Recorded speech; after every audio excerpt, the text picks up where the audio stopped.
De hecho, anticipo el titular, yo creo que es una segunda vuelta impredecible. Yo no creo que los resultados de las encuestas que ya conocemos de Ipsos y de Datum sean irreversibles, y en esa medida creo que la final va a ser muy ajustada. Personalmente, mi intuición me lleva a creer que Keiko Fujimori va a ganar la elección en final de fotografía, pero va a tener que hacer bastante para lograrlo, y vamos a tratar de desbrozar en esta charla los elementos que creo que van a incidir en su eventual estrategia. La elección, bueno, ha sorprendido a todos, se ha expresado en el humor gráfico de las caricaturas de los principales medios de comunicación. Muy pocos pensaban que Keiko Fujimori pasaba la segunda vuelta, y menos aún pensaban que Pedro Castillo lo hiciese. Sin embargo, esa es la final que nos ha tocado en suerte. Para muchos, la lucha entre los dos males mayores, que por el momento parece inclinarse hacia la izquierda, pero que creo yo hay elementos para sospechar que puede eso variar. Quiero remontarme primero a un análisis de la primera vuelta que ha puesto en evidencia la inmensa desafección ciudadana. Ese es un dato que hay que tener en cuenta porque va a incidir también en la segunda vuelta. A la gente odia a la clase política, no se siente representada por ella y lo expresa así en la votación. Si uno compara la sumatoria de los que ocuparon el primer y segundo lugar en las elecciones del 2006, 2011, 2016 y 2021, notará claramente la diferencia. El 2006, no, 2011 y 2016 por encima del 50%, sumando ambos candidatos. El 2016 inclusive llegaron al 60%, y en esta ocasión llegamos con las justas al 32 o 33% de sumatoria de votos válidos. Si sumamos los votos válidamente emitidos, es aún menor. La política peruana se halla inmersa en una tremenda crisis, y ello se ha reflejado en esta elección. Las cifras más expresadas numéricamente son las que aparecen a continuación y que expresan esta caricatura de Carlín, donde el gran ganador en verdad es ninguno, ausentes, blancos y nulos. El 2001, el 62% votó por Toledo y Alan García; el 2006, el 55% por Ollanta y Alan García; el 2011, el 55% por Ollanta y Keiko; el 2016, el 61% por Keiko y Kuczynski; y en el 2021 apenas el 32,6% por Castillo y Keiko Fujimori. Ese no es un dato irrelevante. El nicho por desbrozar es gigantesco para ambos. Por el momento ha tomado la delantera Castillo, pero creo que la carrera aún no está definida. En sumatoria de votos ocurre lo mismo. Si comparamos la votación del 2016 de la izquierda respecto de la votación del 2021 en millones de votos emitidos, nos daremos cuenta que Pedro Castillo hubiera quedado cuarto en la elección del 2016 por el número de votos que obtuvo, detrás de Verónica Mendoza, inclusive, que quedó tercera en la elección del 2016. La ciudadanía está desafecta de la política por sin fin de razones que vamos a explicar a lo largo de la exposición, pero que no es un dato menor para entender qué pasó en la primera vuelta y qué puede pasar en la segunda vuelta. Este es un poco el mapa ideológico del país. Más o menos se repite la misma figura del 2006, 2011, 2016, 2021. El sur andino básicamente de izquierda. Y si le sumamos a la votación de Pedro Castillo la votación de Verónica Mendoza, se asemeja aún más. El mapa del 2021 parece un calco del 2016 o el 2011 o el 2006. Claramente hay un país radical en el sur andino peruano que en esta ocasión le ha sumado el centro y Cajamarca por los liderazgos subregionales que Castillo ha logrado convocar. No por gusto, Elmer Cuba con razón definía al Perú como Chilibia, ¿no? Chile en Lima y la costa norte, Bolivia en el sur andino, y eso se refleja en la votación que vemos históricamente en el Perú. No es novedad lo que hemos visto en esta elección, ya venía ocurriendo en el país desde hace 20 años. Si uno ve el mapa de la izquierda, que había una marea roja incontenible que ha arrasado en todo el Perú prácticamente, porque son las regiones en las cuales ha ganado Pedro Castillo, pero si uno lo evalúa respecto del mapa escalado de electores, desagregado por región, el mapa que más se acerca a la realidad es el de la derecha, que es un mosaico multicolor que refleja la variopinta y fragmentada realidad político-electoral del Perú. No es el mapa de la izquierda que nos puede llevar a confusiones respecto a de que hay un dominio absoluto de la izquierda en el Perú. El país está dividido y fragmentado en decenas de pedazos que quien los logre recomponer para la segunda vuelta se hará del triunfo. Castillo es un fenómeno de alguna manera previsible. Parafraseando al buen amigo y periodista ya fallecido Daniel Peredo, podíamos decir que algún disruptivo iba a haber. Las condiciones estaban dadas para que eso ocurra. La simultaneidad de crisis que sufrimos, sanitaria, económica, política, social, nos hacían reeditar la atmósfera social y política de del finales de los 90, cuando triunfa Alberto Fujimori como el gran outsider, donde la hiperinflación, el terrorismo y el descrédito de la clase política es lo más parecido a lo que hoy hemos vivido. La crisis simultánea, la tormenta perfecta de crisis ha generado esa situación. Ahora, el primer disruptivo fue Forsyth. Subió y cayó y apareció Lescano. Subió y cayó y apareció López Aliaga. Subió y cayó y apareció Castillo. Y le coincidió en el timing perfecto para pasar a la segunda vuelta electoral, pero yo estoy seguro de que si la elección se producía 2 o 3 semanas después, probablemente Castillo caía y aparecía Bengolea, por mencionar a cualquiera. O sea, no estamos ante un hecho que de por sí marque un perfil ideológico particular, sino una situación en la cual el escenario disruptivo hacía que cualquiera que se asomase en el partidor como un rostro nuevo podía llevarse la suerte. Y eso es lo que ha ocurrido. Algunos sociólogos o analistas hablan del Perú profundo que se ha expresado en Castillo. Hay que rebajar esa grandilocuencia sociológica de la izquierda.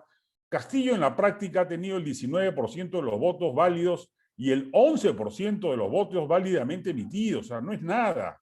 Es apenas el 10%, uno de cada 10 peruanos que ha votado por él. Expresa además la existencia de una izquierda radical que ya existía hace tiempo. La izquierda radical la vimos aparecer con UPP en la última elección congresal, más o menos el 7 u 8% del país. Históricamente eso no ha variado, siempre está allí.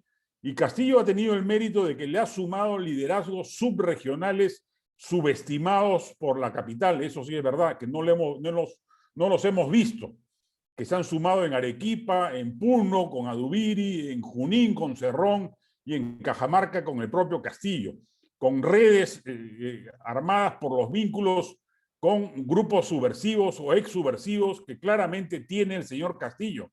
Hoy día conversaba con gente del entorno de Castillo y él me decía, por ejemplo, que ellos tienen 300.000 WhatsApp armados para enviar mensajes directamente y en tiempo real en base a sus redes magisteriales radicales y en base a las bases de CONARE, SUTE y Movadef, que lo acompañan en este proceso electoral.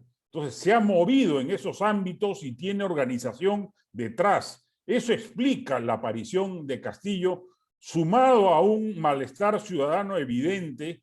En general, yo creo que hay un sentimiento anti-establishment creciente, lamentablemente mayoritario. Yo creo que los beneficiarios del modelo son millones, eso está probado y comprobado, pero los marginados del modelo también son millones y a ellos se les suman los 2,5 millones de peruanos que han pasado a la pobreza por culpa de la recesión de la pandemia producida por la irreflexiva cuarentena dictada por Martín Vizcarra en los primeros 4 meses de la pandemia. Por ello es que el discurso anti-establishment de Castillo tiene el impacto que tiene y que va a tener.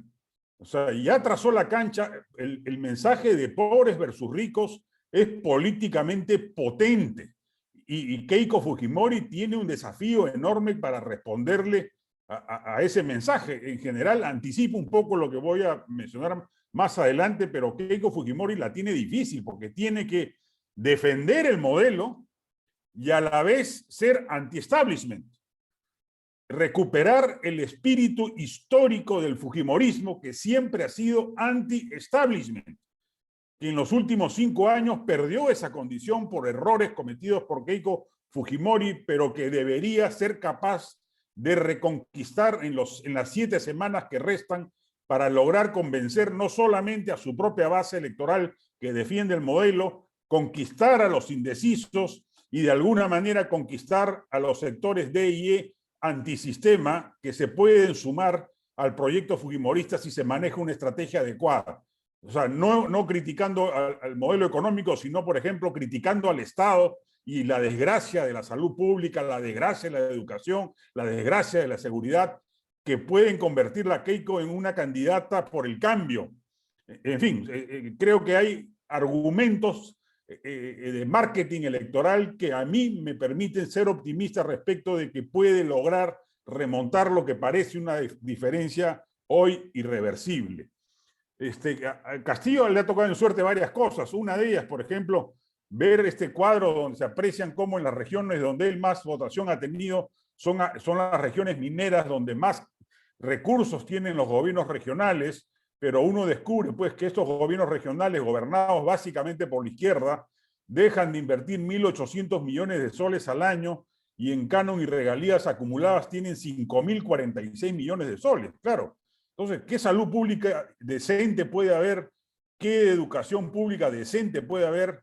Y la gente no culpa de ello al gobernador Cáceres Yigyan ni al gobernador Vladimir Cerrón. Culpa al modelo, culpa al sistema, culpa al statu quo. Frente a eso hay que luchar y hay que dar la batalla ideológica, pero Castillo tiene la ventaja de haber contado con el propio fracaso de sus gobiernos regionales para alimentar su campaña. Ese es el escenario de lo ocurrido en la primera vuelta. ¿Qué nos asoma, qué nos muestra la segunda vuelta? Incierta aún. Esta es la encuesta de Ipsos que le da 42 a Castillo y 31 a Keiko Fujimori. Algunos datos interesantes. Yo soy psicólogo clínico y creo que debo acudir más a mi profesión de origen que a la de analista para entender cómo así el 17% del sector A vota por Pedro Castillo. No encuentro honestamente razones, salvo que sean los votantes de Verónica Mendoza que ya se han adscrito a la plataforma de Castillo, pero me parece algo absolutamente inverosímil. Pero en todo caso, el dato más significativo para mí es que en el sector E de extrema pobreza, Keiko Fujimori tiene 24%, que no es poco. Es una extraordinaria palanca o plataforma de inicio. 1 de cada 4 de cada 5 peruanos extremadamente pobres vota por Keiko Fujimori y eso le puede permitir crecer ahí y disputarle paulatinamente los sectores más populares a Pedro Castillo. Esta es la encuesta de Datum que tanto nerviosismo ha causado. Curiosamente, Ipsos supuestamente es más creíble, pero no asustó tanto como la de Datum de ayer, que muestra una diferencia mayor de 41 a 26%, en donde se ve que todavía hay un porcentaje de indecisos, 32% de gente que lo está pensando. Esto lo coloco más como referencia porque en verdad muchos de los que dicen que ya tienen decidido su voto terminan cambiando a la hora de conforme nos acercamos al día de la elección, pero igual es un dato referencial. En general, la diferencia que hay entre ambos en esta encuesta es mayor que la que ha habido en las primeras encuestas que se han realizado en todas las segundas vueltas desde el 2020 hasta la fecha. Eso es lo que ha generado la desazón de muchos que creen que ya esto está perdido y que no hay nada que hacer. En general, hay que entender que el alza de Castillo también es producto del rush en el que venía, el crecimiento en el que venía, el alza que venía creciendo de 3% a 19% en apenas una semana, ha continuado y se aprecia en el resultado de las encuestas. A ello se suma una sobreexposición en los medios, natural y legítima de alguna manera, porque los medios quieren darle cobertura al candidato desconocido que quedó en primer lugar en la primera vuelta, y todo ello suma para permitirle un crecimiento como el que muestra en las encuestas.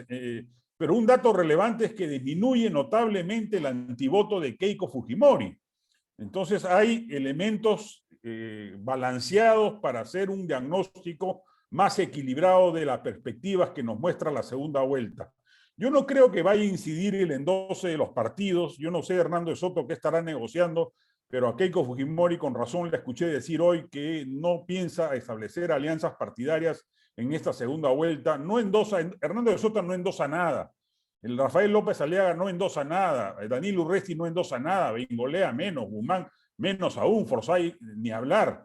O sea, la gente va a decidir por distintas razones, no por lo que digan los líderes o los candidatos perdedores. Ni siquiera estos candidatos tienen capacidad de influencia sobre sus propias bancadas, menos la van a tener sobre sus electores. Y el papel de Vargas Llosa, yo creo que hay que relativizarlo. Vargas Llosa representa un poco a una derecha liberal o un centro progresista, llamémosle el sector caviar, para usar un término más popular en el Perú, que fue incidente en la elección del 2001 para darle el triunfo a Toledo sobre Alan García, que fue incidente el 2006 para darle el triunfo a Alan García sobre Humala, que lo fue también para darle el triunfo a Ollanta sobre Keiko el 2011, y lo fue el 2016 para darle el triunfo a PPK sobre Keiko. Pero en ese momento este sector caviar, por decirlo así, representaba más o menos un 15% del electorado. Hoy ha sido pulverizado en esta elección. Si uno suma la votación del Partido Morado con algo de Forsyth y algo quizá de Verónica Mendoza, no llega ni al 5% de la población. Entonces no creo que el endose de Vargas Llosa sea tan incidente como en otras ocasiones. Si la final es ajustada, sí va a pesar ese 5%, pero no hay que sobredimensionarlo ni darle el valor político que tuvo en otras circunstancias. La batalla va a estar dada en los sectores más pobres del Perú, en el centro y sur andino, y sobre todo en quien logre capturar el voto anti-establishment. Ahí el desafío de Keiko es cómo diablos logro establecer una campaña de marketing que me haga defender el modelo y a la vez tener un discurso antisistema o anti-establishment respecto de los tantísimos problemas que el Estado peruano y la sociedad peruana tienen. Yo creo que sí es posible y creo que ha demostrado en la primera vuelta ser una aplicada alumna de la estrategia electoral que se le planteó. Keiko Fujimori, recordemos, logró con la estrategia de primera vuelta hacer que el peruano se olvide de los 5 años calamitosos del fujimorismo, de los últimos 5 años, de los Becerril, de las Beteta, etcétera, y que lograse pasar a la segunda vuelta indemne, sin haber sido tocada ni por los medios ni por sus adversarios. Es una alumna muy aplicada en términos de estrategia electoral. Yo creo que hay un plan diseñado para lograr el cometido que se ha trazado, y creo más bien que Castillo ya empieza a dar algunas muestras de discordancias que vamos a ver a continuación. Este es el antivoto de los candidatos: 55% Keiko, 33% Pedro Castillo, según Ipsos. Yo no le doy un valor predictor a esta relación. En todo caso, el antivoto de Keiko viene cayendo de 70% a 55%. Según Datum, más bien el antifujimorismo es de apenas el 28% y es equivalente al anticomunismo. O sea, el anticomunismo pesa tanto como el antifujimorismo.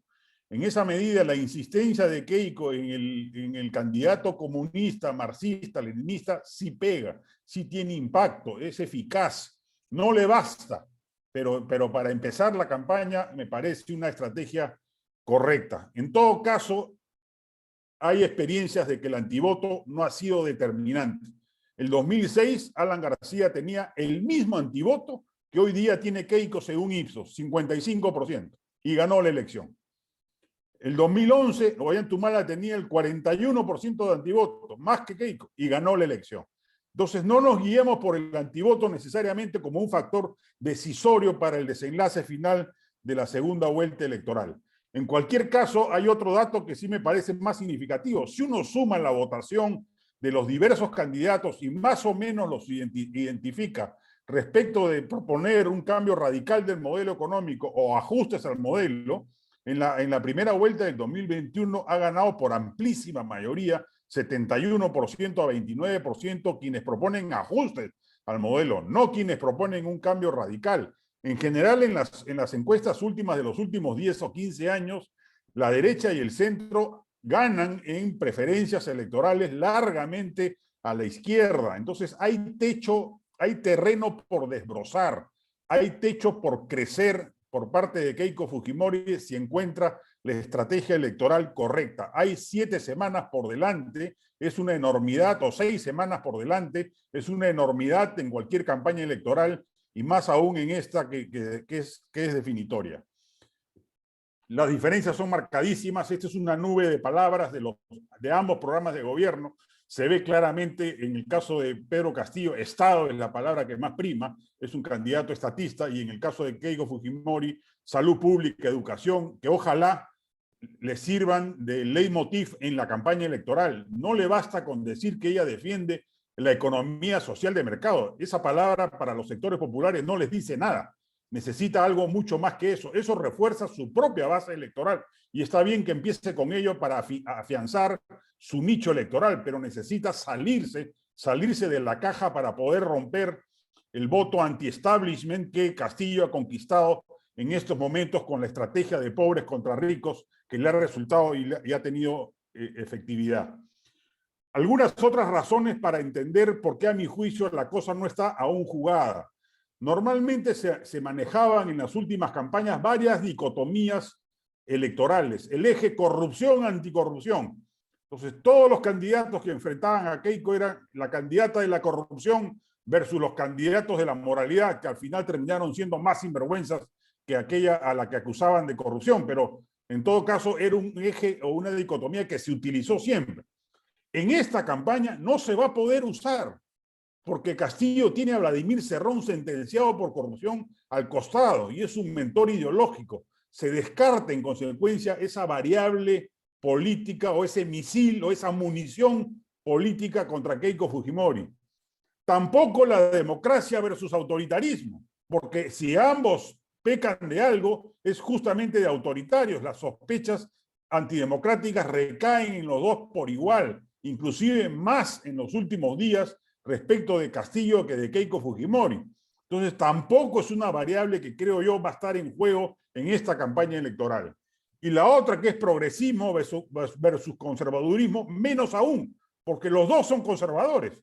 Y yo me atrevería a decir que inclusive en temas de política de género, Pedro Castillo es más conservador que Keiko Fujimori. Entonces, el único filtro que queda libre es el del modelo económico, y allí está cifrada la gran batalla ideológica de los beneficiarios, de los marginados, versus los marginados, perdón, que la pandemia ha terminado complicando en defensa del modelo. Pero lo relevante es que han desaparecido 3 filtros importantes que alimentaban el antifujimorismo. Por eso yo creo que el antivoto de Keiko va a disminuir y le va a permitir crecer en las siguientes encuestas. Yo me atrevería a apostar que en las siguientes encuestas de Ipsos y Datum la diferencia se va a acortar. Y si esa tendencia empieza a ser tendencia, valga la redundancia, yo creo que puede inclinar la balanza finalmente a su favor. Pedro Castillo ya se dio cuenta de que su radicalidad lo complica. Hoy día en RPP ha lanzado estas frases. Nosotros respetamos la economía y vamos a darle seguridad jurídica a todos los empresarios. Las personas que han hecho bonanza en este país no se preocupen, nos están estigmatizando y nos quieren poner palabras en la boca. Confirmó que no expropiará a las empresas privadas, nadie dijo eso. Le envió un mensaje a Maduro, dijo: si hay algo que tiene que decir sobre el Perú, que primero arregle sus problemas internos, que venga y se lleve a sus compatriotas que han venido acá a delinquir. Y finalmente un mensaje a Cerrón: el que voy a gobernar soy yo, no Vladimir Cerrón. Entonces, claramente hay una estrategia de moderación de Castillo que ha ratificado en una carta firmada por él al pueblo peruano, donde ratifica lo que ha declarado en esta entrevista de hoy en RPP, pero que inmediatamente ha merecido un comunicado de las bases de Perú Libre, que dice: las bases de Perú Libre a lo largo y ancho del suelo patrio tenemos claro que una hoja de ruta es inviable en el actual contexto histórico y social de la patria. La unidad férrea del partido es justamente la defensa del plan de gobierno original, Perú Libre no está dispuesto a ollantizar su discurso, ya que de esa forma traicionamos al elector. Las bases no darán un paso al centro. Yo creo que hay ya un conflicto interno fuerte en Perú Libre entre Vladimir Cerrón y Pedro Castillo que le va a pasar factura a lo largo de la campaña. Castillo ha desmentido también a varios de los voceros que salieron a hablar de la disolución del Congreso y el cambio constitucional, y creo que eso empieza a hacerlo flaquear respecto de su estrategia electoral. ¿Por dónde pueden ir los votos? Yo creo que eso es impredecible. Yo reitero, la final es impredecible. Yo personalmente creo que Keiko la va a ganar ajustadamente, pero es más una intuición periodística debido a la experiencia de analizar varios procesos electorales a lo largo de mi vida. Pero en cualquier caso, lo que sí puedo decir es que este es el mejor escenario que se le puede presentar a Keiko. Con el resto de candidatos perdía de lejos, por goleada. Con Castillo la puede tentar, le puede ganar. Es el mejor candidato para ella respecto del resto de otros candidatos con los cuales, según todas las encuestas, perdía pues 70-20 o 70-15% largamente en la segunda vuelta. Y a la vez es el peor escenario para Castillo enfrentado a la derecha. Si Castillo enfrentaba en la segunda vuelta a Rafael López Aliaga y Hernando de Soto, yo en este momento ya les hubiera puesto una foto de Castillo con la banda presidencial y acababa la charla. La figura del cholo, pobre, provinciano, maestro, rural, campesino de provincia, versus el blanco, pituco, señorón, limeño, era imbatible en términos de una segunda vuelta electoral. Felizmente para la derecha le tocó a Keiko al frente. Y al respecto hay mucho terreno por desbrozar. Insisto con esta votación de Castillo en el sector A, increíble. Me parece más relevante el 24% de Keiko en el E. Yo creo que las alianzas no van a pesar. Hace bien Keiko Fujimori en no buscarlas. No hay que confiarnos en sumatorias simples, porque uno podría haber dicho antes de conocer las encuestas que si uno sumaba la votación de Castillo más la de Mendoza, más la de la mitad del Escano, más Humala, más Arana y Vega, no llegaba ni al 31%, y lo vemos que está en 41 o en 42%, dependiendo de la encuestadora a la que hacemos referencia. Y eso tiene que ver con que los trasvases no se miden por razones ideológicas. Este gráfico de la consultora 50+1 también podría decirnos, la mayoría se va a inclinar a favor de Keiko porque están ubicados todos a la derecha. Yo creo que hay una tendencia a ello, pero no hay que confundirnos. Los electores tienen particularidades que hay que anotar. Ipsos realizó una encuesta previa a la primera vuelta, donde le preguntó a los votantes por sus respectivos candidatos y les dijo qué pasaría si Hernando de Soto no postulase, por quién votaría. Y nos llamaría la atención ver cómo, por ejemplo, el 6% de los votantes de Soto votarían por Castillo y el 10% por Keiko, pero hay un 6% de sotistas que votarían por Castillo. En el caso de Verónica Mendoza, la inmensa mayoría por Lescano, pero Pedro Castillo con el 12%, pero lo que llama la atención es que hay un 6% de votantes de Verónica Mendoza que votarían por Keiko.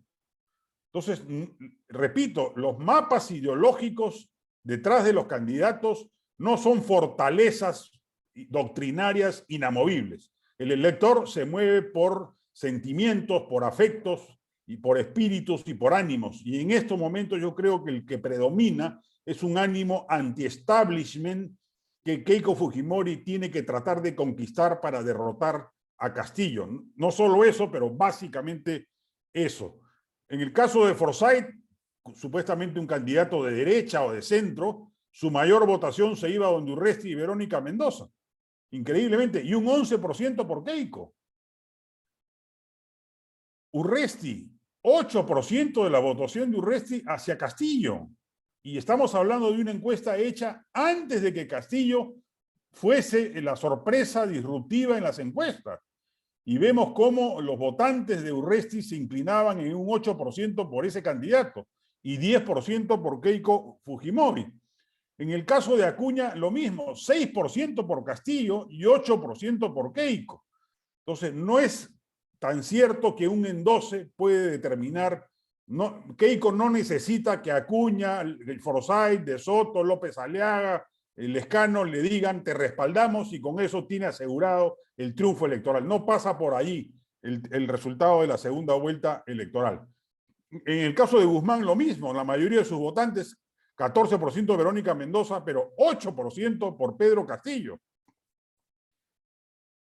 Esa situación nos lleva, es necesario hablar del Congreso, un Congreso ingobernable. Esta es la mala noticia de la charla viene por el Congreso. Esta es la composición final, 10 partidos, ninguno con mayoría. Perú Libre con 36 congresistas, que probablemente va a terminar partido en 2 o 3 bancadas, la serronista, la senderista y la castillista, y el resto, y del mismo modo, Acción Popular entre los lescanistas, Raúl Díez Cansequistas, Mesías Guevaristas, etcétera, que nos lleven probablemente, como ocurrió en el Congreso actual, que empezaron en 8 y terminaron en 14, esta empieza con 10 y probablemente termine con 16 bancadas, lo cual genera un escenario de ingobernabilidad complicado para cualesquiera de los dos. Yo creo que va a ser difícil que se logre una mayoría legislativa. Veo difícil que se repite el escenario del 2001, donde Toledo pactó con Olivera y logró mayoría en el Congreso. El 2006, cuando Alan pactó con el fujimorismo y logró mayoría en el Congreso. O el 2011, cuando Ollanta pactó con Toledo e hizo lo propio. En este caso, si alguno de los dos partidos ganadores quiere tener mayoría en el Congreso, va a necesitar pactar por lo menos con 4 o 5 agrupaciones. Y eso en un Congreso tan fragmentado es casi imposible. Hay que tener en cuenta que un 43% de los candidatos al Congreso se afilió apenas un mes antes al partido por el cual postuló. O sea que sus lealtades doctrinarias, políticas e ideológicas son absolutamente febles. Si a eso le sumamos la cantidad de invitados, yo creo que se asoma un escenario de dificultad en la relación ejecutivo-legislativo por 5 años más. Yo creo que más populismo a la vista, populismo microregulatorio, felizmente, o micropopulismo, como se le quiera llamar, básicamente asentado en el sector financiero, bancos y AFPs. En el último año ha habido 214 proyectos en contra de los bancos y de las AFPs, y yo creo que eso va lamentablemente a continuar, gane quien gane, en mayor medida si gana Castillo, en menor medida si gana Keiko, pero es un escenario que hay que tener en cuenta en cualquier análisis de los siguientes 5 años. ¿Hay candados contra la eventualidad de que Castillo gane y quiera hacer lo que propone? Sí, hay candados. Él tiene 36 congresistas propios, más 6 de Mendoza, eventualmente 15 de Acción Popular, suman 57 congresistas que no le alcanzan para reformar la Constitución. Para reformar la Constitución se requieren 2 legislaturas con 87 votos o una legislatura con 66 más un referendo. No le alcanza ni para lo uno ni para lo otro. ¿Qué puede hacer Castillo?